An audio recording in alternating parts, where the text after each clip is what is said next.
Thank you. Great to be back. Thanks so much. It's great to be back. Sorry for the delay. We kind of were just hanging out in the Gulf, waiting for the storms to pass, and so we spent a lot of time on the airplane. But we're here, and we're really excited about today's announcement. So we've got a number of folks that are with us here today. We have the president of First Liberty Institute, Kelly Shackelford. We also have the professor at the Robertson School of Government at Regent University, Dr. Mark David Hall. And then, of course, last, some would say least, but not me, is Richard Corcoran, the president of New College here at Sarasota. Richard's done a great job here, and it's been really amazing. And also, he did a great job as the Commissioner of Education in Florida during my first term. And Florida, I mean, if you look at what we've been able to do with universal school choice, if you look at what we've been able to do with student achievement, all these things, really, really good stuff. We just talked last week about our results. You know, you got to measure whether people are learning. You got to measure school performance. That's not the easiest thing to do because there's a lot of intangibles. Florida, for many years, had just focused on one end-of-year high-stakes test, and then that would be the grades for the schools, and the students would either pass or not those tests based on that one time. And Richard really led the charge to say, well, we want to measure, but if you do one test at the end of the year and students don't do good, they're on summer vacation, so how are you going to remediate? So we replaced the one end-of-year high-stakes test with progress monitoring, where they have assessments throughout the school year. So this way, they're not doing well at the beginning. Talk to the parents, talk to the student, teacher can talk about what the path forward, and then they do it. So we were able to announce last week, you know, major gains based on the progress monitoring results. And that's year over year and during the school year, which is really important. We also, in Florida, Manny Diaz, who was a senator from Miami, succeeded Richard as the Commissioner of Education. I guess, when was that, 2023, that you left? You left? 22. So left in 22. So Richard was there three and a half years at education. Manny then has been in since then. And then today is the first day. So Manny has left the commissioner's office to be the president of the University of West Florida. And so he's basically being charged with, similar to Richard, to be able to really have the University of West Florida in Pensacola realize its potential. And I think there's a lot of potential there. There's been some good stuff done over the years, but I think that there's definitely some slack, and we're going to see. And then we now have a new Commissioner of Education effective today, Stasi Kamoutsis, who's worked in our administration on all these issues, and you know, is going to be very, very strong over there. So things are really looking good for that realm. We also have some of our representatives. I saw Buchanan and Robinson from the area. Then we also have our state senator, our warrior Green Beret from Tampa, Jay Collins, is here with us, and they've all been instrumental in supporting New College. Now, not everyone in the legislature was supportive of continuing New College's mission, but you had some folks there that I think really went astray, and people recognize that, and I think ultimately, we'll hold them accountable for what they're doing. But this is something that has been, I know, a labor of love for Richard, but it just shows that we want to get the most potential out of these institutions.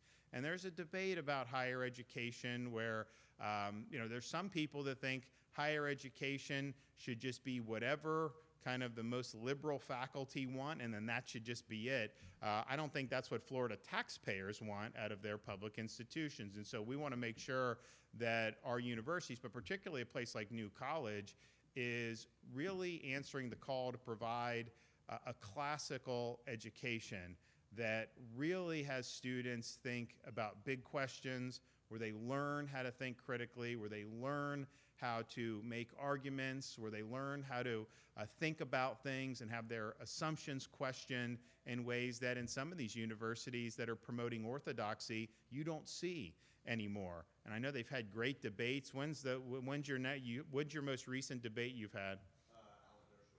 Alan Dershowitz came in. Yeah, Dershowitz, yeah. And That's right. You guys put out a clip about that. That was the commencement speaker, and I think Alan Dershowitz said that America would be fine without Harvard or Yale at this juncture, but America really needs new college, and I think that was pretty. And this is a guy that's taught at Harvard Law School.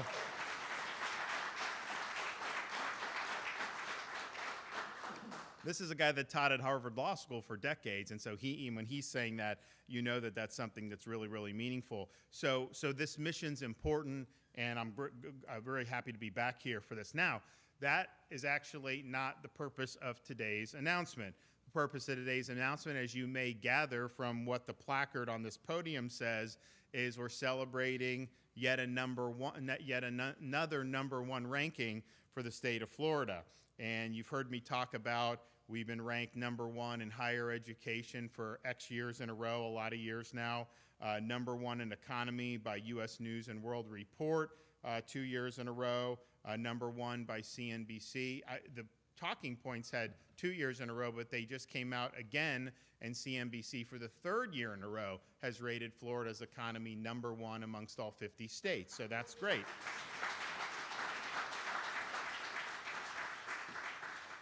Number one in education freedom by the Heritage Foundation. Number one in education freedom by the Alex Center for State Education Freedom. Number one for parent empowerment. Number one for new business formations. Number one for entrepreneurship. Fastest growing state in the nation based on the U.S. Census Bureau, including home to 4 of the top 10 fastest growing metro areas. From the last years they have records. Although I know there's a lot of people that are like, slow down, like we don't want all, and trust me, I'm not asking for people to come because there's benefits to it, but there's also challenges, and we've got to do infrastructure and schools and all this other stuff. So that's kind of a natural, I think, progression. I do think that ebbs and flows. Number one state to retire by Wallet Hub. Number one state for talent attraction. Number one for EdChoice Friedman Index for having the most robust school choice options. And then, of course, number one vacation destination. What else is new there? We also have AAA credit ratings across the board. If you look, Florida, so we just signed the budget a couple weeks ago.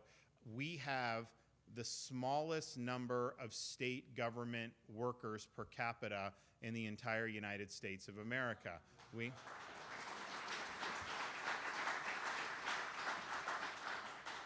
And yet, would you rather get a license here or in New York?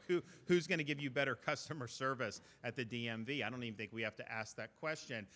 Who's got better infrastructure and roads? And obviously, our education success speaks for itself. We've also worked, since I've been governor, to accelerate the repayment early of our state debt. So from the time Florida was a state until I became governor, you take all the debt that was accumulated over almost 180 years, we've paid off over 41% of it just since I've been governor. And by the end of the fiscal year, we will have paid off almost half of the state's historical debt just in my tenure as governor. We also, of course, have no income tax, and so one of the lowest per capita tax burdens of anywhere in the country, and maybe the lowest at the state level, or certainly close to that. We're working on the local taxes with the property initiative that we're going to go to provide folks protection on that front.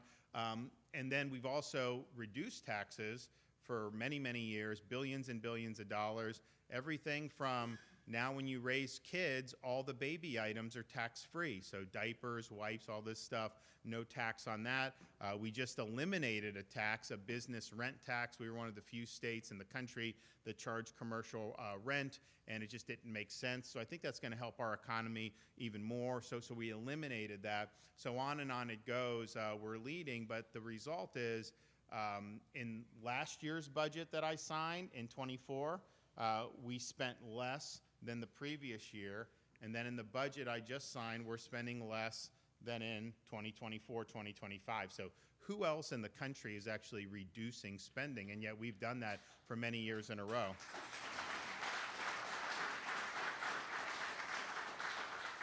So all that's great, and we're proud of all that. But today we're here because we get to add another #1 ranking to our list of successes. But this one is really, really meaningful. And not that the others aren't. You want to have entrepreneurship. You want to have a lean government. You want to have a strong economy. But today, Florida has earned the #1 ranking amongst all 50 states for protecting religious liberty. And that is something that matters.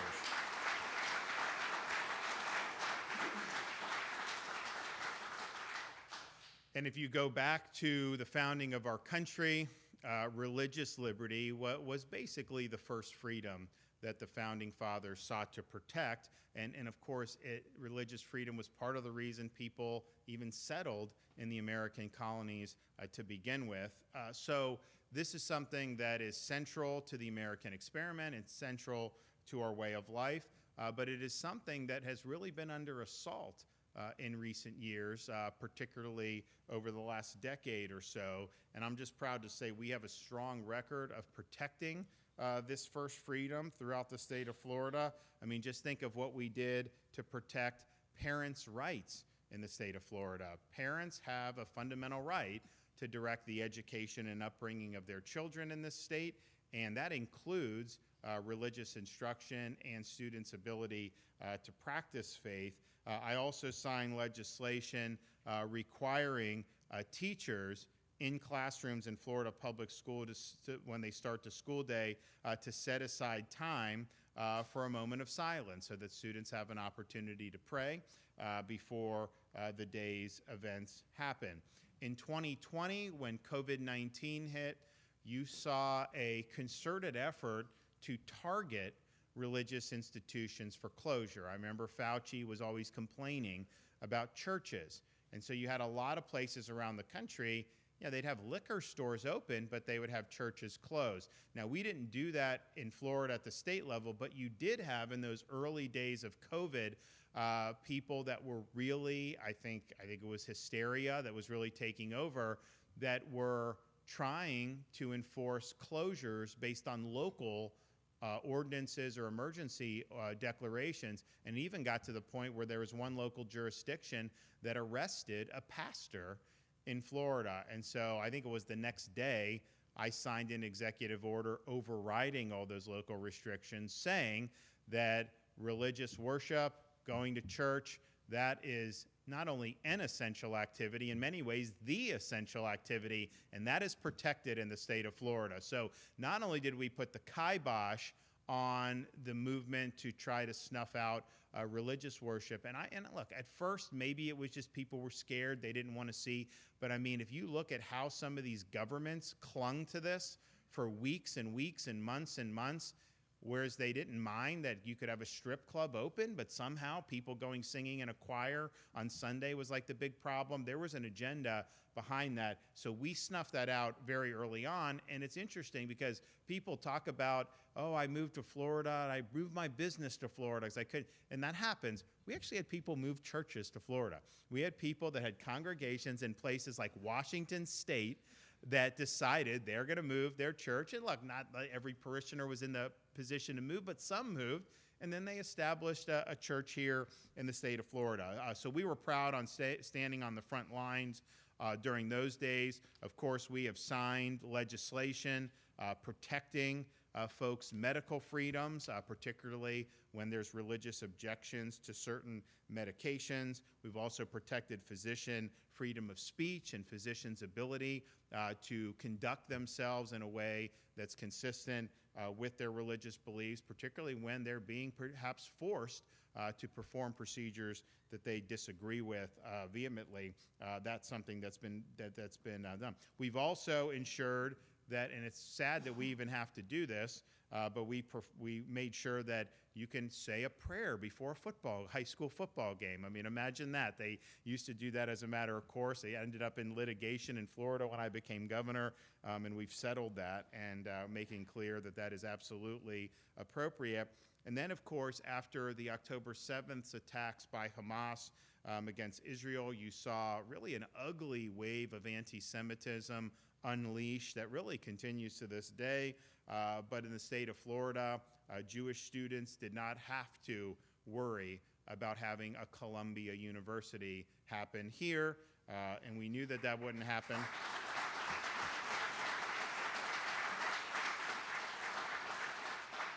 And we knew that that wouldn't happen because, quite frankly, if any university president allowed that to happen, they would no longer be university presidents in the state of Florida, and we would make sure that there was accountability very quickly. Last year, I signed legislation which established a statewide school chaplain program and authorized school districts and charter schools to allow volunteer chaplains to be on school campuses and provide additional counseling support for students. You know, it's been, you know, the Founding Fathers, when they adopted the First Amendment, they were trying to prevent government from endorsing a particular religious sect or denomination. They were not trying to say that you could not have faith involved in public institutions. That was never anything that they believed in. And in fact, I think that they viewed it just the opposite. And George Washington said many times, you know, that you needed that. So that had kind of gotten perverted, and it got to the point where in schools, public schools, okay, yes, the public school system in Sarasota is not going to establish Episcopalianism as what people are instructed in, but the flip side is not that there should be no mention of God at all in school, and that people are somehow have to smother their faith. So we've really worked to kind of rebalance this in the direction that the Founding Fathers originally intended, and I think people are better for it, and I think religious freedom is better for it. And so all that brings, and we've done more, but that brings us to today's announcement. So I had mentioned another #1 ranking. First Liberty Institute's Center for Religion, Culture, and Democracy has ranked Florida #1 on their religious liberty in the state's index. This is a comprehensive, peer-reviewed comparison of how all 50 states protect religious liberty through public law. And the index offers the most comprehensive legal analysis of religious liberty protections across all 50 states. It evaluates factors such as religious exemptions, protections for religious organizations and schools, and the freedom of individuals to live out their faith in both their private but also public lives. Florida tops the national ranking for protecting religious liberty, and we're grateful for this recognition from the First Liberty Institute. And I know that a lot of parents, I mean, if you think about how this impacts so many different facets, our school choice program, for example, all parents in Florida now have the wherewithal to make meaningful choices about their children's education. And for many parents, having religious basis and religious instruction is central to what they want in terms of raising their kids and educating their kids, but not every parent could afford that. Now everybody has access to that, and that's something that's huge. Homeschool parents, we're the #1 homeschool state in the country. Some of our homeschool parents, they appreciate some of the private schools. I mean, some of them, may not pass muster for what the parents want, and so they take control of that situation, and now it's financially viable for them to be able to do so. So across the board in K-12 education, we've made sure that we're on the side of parents. We want parental freedom. We want students to be able to achieve their ambitions and reach their potential. And a huge part of that is empowering parents to make decisions that are going to allow their children not only to grow in terms of ABCs, history, but also in religious instruction. So thank you to First Liberty. We'll have Kelly come up now, and then we'll hear from our other speakers. So thank you. Appreciate it. First Liberty Institute's the largest legal nonprofit in the country that all we do is religious freedom. So we've had a 9-0 record at the Supreme Court in the last 6 years alone. That includes cases like the Coach Kennedy case, the coach who was fired for going to a knee and praying after the game, the big school choice case, the Carson versus Macon case about the rights of parents to choose whatever private school that they choose in a school choice program, including religious schools, not excluding the religious schools. It includes the big Bladensburg Cross case at the Supreme Court, where they tried to tear down a 100-year-old Veterans Memorial because it was a cross from World War I. And so just a lot of cases. We have cases all over the country. Jewish synagogues are representing all over the country, and we have the highest win rate of any nonprofit legal group in the country. But what we realized is that winning the cases is not enough, that people have to know they have these rights. They have to be educated. And so we created a think tank a number of years ago, the Center for Religion, Culture, and Democracy, to study these things and try to help educate. And one of the things they did, I thought it was brilliant, was they said, we want to do an index, an objective, scientific, academic index that compares what laws every state has to protect the religious freedoms of their citizens. And 4 years ago was the first one. 2 years ago, Florida wasn't even in the top 5. But this year, Florida has vaulted into first place. And that doesn't happen without a governor who embraces religious freedom.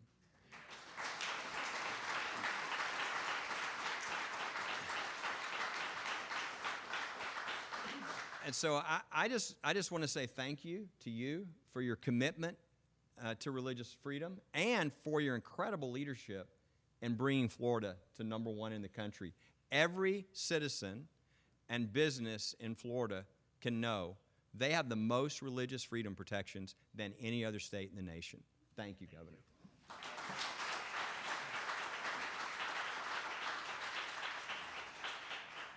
Well, thank you, Governor. It's an honor to be here, and thank you, Kelly. So I'll address, I only have 5 minutes, so I'll address a couple of basic questions that might come to mind. First of all, I think Americans naturally think, when we think of religious liberty, well, doesn't the First Amendment cover that? What about federal legislation like the Religious Land Use and Institutionalized Person Act? And these are very important. First Liberty is using these federal protections every day. But the very smart folks at First Liberty recognize that there's more than one game in town. There are, in fact, 50 other games in town, state legislatures. And there are a variety of ways that states can choose to protect religious liberty, but they don't have to. And so in the first year of the study, we looked at 29 of those distinct protections. This year, we look at 47 of these distinct protections. And we put them on our website, and you can go there, and if you're a legislature from a state that doesn't do so well, you can go and look at the Florida laws and copy them or use them as a starting place for your own state. So we hope this is a very aggressive sort of study. Not the only subject matter where they can do that in But we're Americans, so we have to rank the states. And I'm very pleased to announce that Florida is now #1, a very richly deserved reward. Of course, it goes from 1 to 50. And so states that don't do as well, hopefully will look to Florida as an example. We do recognize that some protections are more important than others. I'm pleased to say Florida had the Religious Freedom Restoration Act, a state-level act in place in 1998, but under the governor's leadership, a Medical Conscience Act, probably the second most important protection we look at, was put in place, and there are a variety of other important protections. Let me address 2 points critics might point out that might want to take away from Florida's accomplishment. First of all, I can imagine critics saying, well, Florida's a red state, and conservatives support religious liberty, so it's obvious that it would be #1. Well, it's not so obvious. I think conservatives have been doing more over the last decade to protect religious liberty, but they don't always do that. Your neighbor to the north, Georgia, is solidly Republican at the state level, state legislature, state offices. It ranks abysmal 36 in the nation. West Virginia is even worse, solidly Republican everywhere at the state level. It's dead last. And so just because the state has conservatives in the state legislature and in the governorship doesn't mean they will have religious liberty legislation. We hope our study very much inspires other states to follow Florida's example. Another criticism I hear all the time is, well, aren't conservatives in a place like Florida just concerned with protecting Christians? And the answer is absolutely not. You already heard Kelly say they are routinely litigating on behalf of non-Christian minorities. Some of the Florida protections we look at primarily benefit non-Christians. Let me give you one example. Florida has a law requiring school districts to permit students to have excused absences, students at the K through 12 and college level, excused absences to observe religious holidays.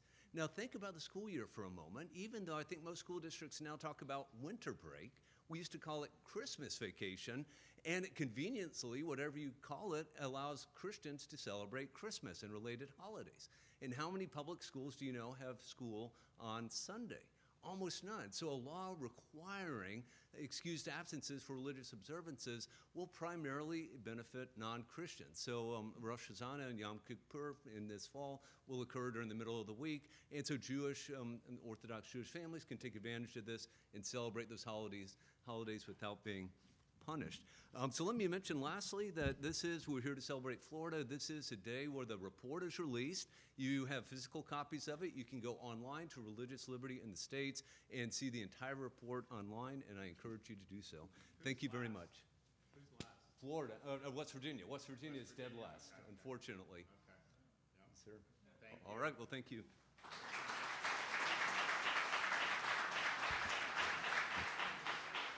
Thank you. Welcome. We had rain at the beginning, and we're going to have rain afterwards. But as it rains today and you're driving around, I just want you to remember, as a supporter and a fan, hopefully, of New College and all the great work that's being done here, is nobody has made it rain on New College more than this man right here.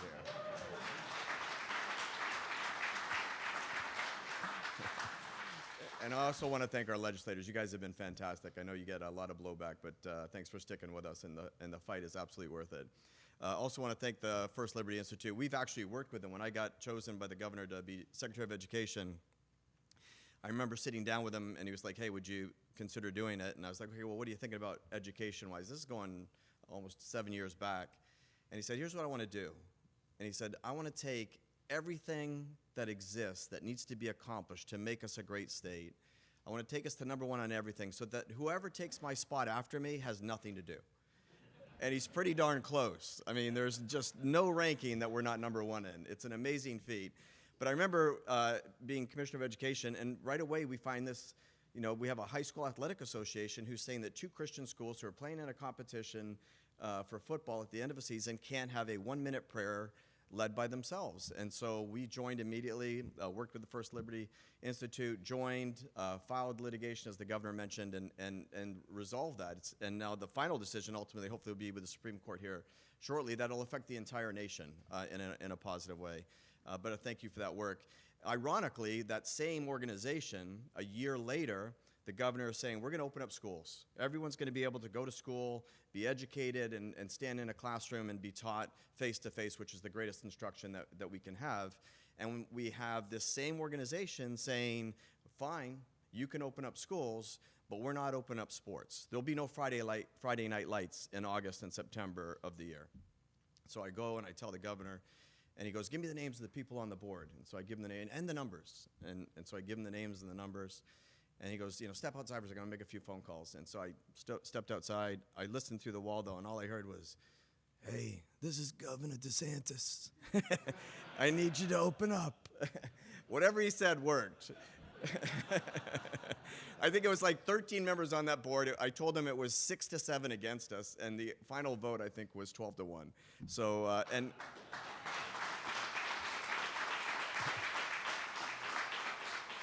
And I traveled with him to Suwannee County for the opening football game that fall in Suwannee. I actually put it in my book because we were in the locker room with all these kids, and he just gave a powerful speech about if you're in California, if you're in Colorado, you're not doing this right now, and you're in a special place, and we're going to protect your liberties and your freedoms. And the whole football teams just went, crazy. It was a wonderful night.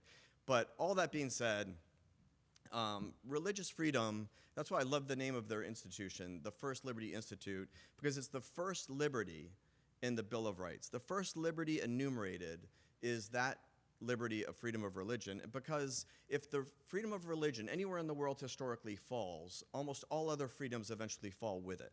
And so when you're fighting for religious freedom, what you're fighting for is the future of all freedoms.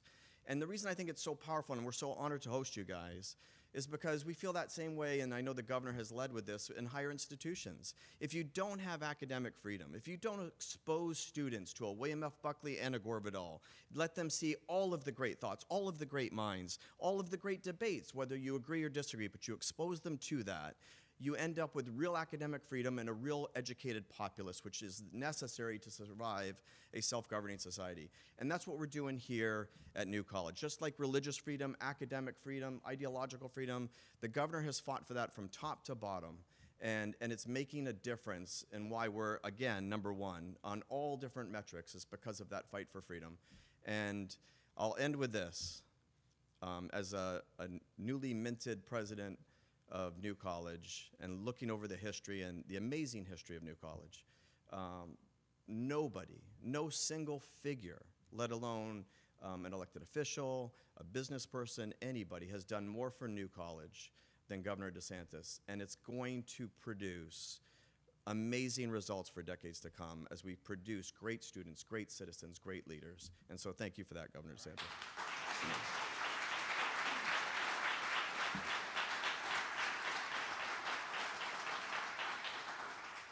You know, when I was listening to Kelly rattle off some of those cases, I mean, and some people are familiar with some of these, but the Coach Kennedy case, so he's a football coach in Washington State, probably doesn't rank very high on your list. I don't know. I know pastors actually moved their churches to Florida during COVID because of how they were treated up there. But so he's a coach, they play a game, and at the end of the game, just like you see in NFL, just like you see in college, you'll have folks congregate at midfield, usually, and they just say a prayer. And it's both teams. You have coaches. And so he's there for this prayer, and he lost his job for saying a prayer at midfield. No one was required, like the other players, that they could go or not go. It was just purely doing something that is really standard practice in most football leagues, but just something that he was exercising his own beliefs as an American citizen, and he lost his job for that. And so that went up to the Supreme Court, and he won. And that was, on the one hand, it was a good victory, but on the other hand, it was kind of like the fact that this ends up in the U.S. Supreme Court shows we've got some problems. We've got some big problems. And so that's not the way we roll in Florida. And we've made sure that we've provided the adequate protections. But do you have a case for next term? What's your big one next term? It's called Olivier. It's about a guy who was actually, they created a law to make it a crime to go outside of a certain area of the park for him to share his faith. And then when he brought a lawsuit, they said he wasn't allowed, and the court actually said he wasn't allowed to bring a lawsuit to protect his First Amendment rights. Wow. And that came from what circuit? That's actually the Fifth Circuit. It was a Ruled against you? 9-8 en banc division. Wow. Against us, and Supreme Court took it July 3rd. Okay. Wow. So so the Fifth Circuit's considered the most conservative circuit, and so they lost narrowly there, which means they have their work cut out for them, on the U.S. Supreme Court. But something tells me you guys have found the secret sauce, so that'll be a good one to watch. So best of luck to you on that. Okay. Do we have any questions before I beat the rain to get back to Tallahassee? Yes.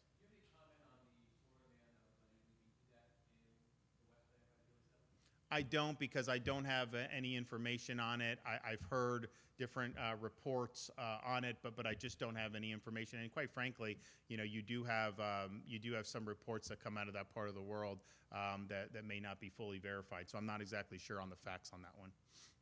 Okay, thanks everybody. God bless you. Appreciate it.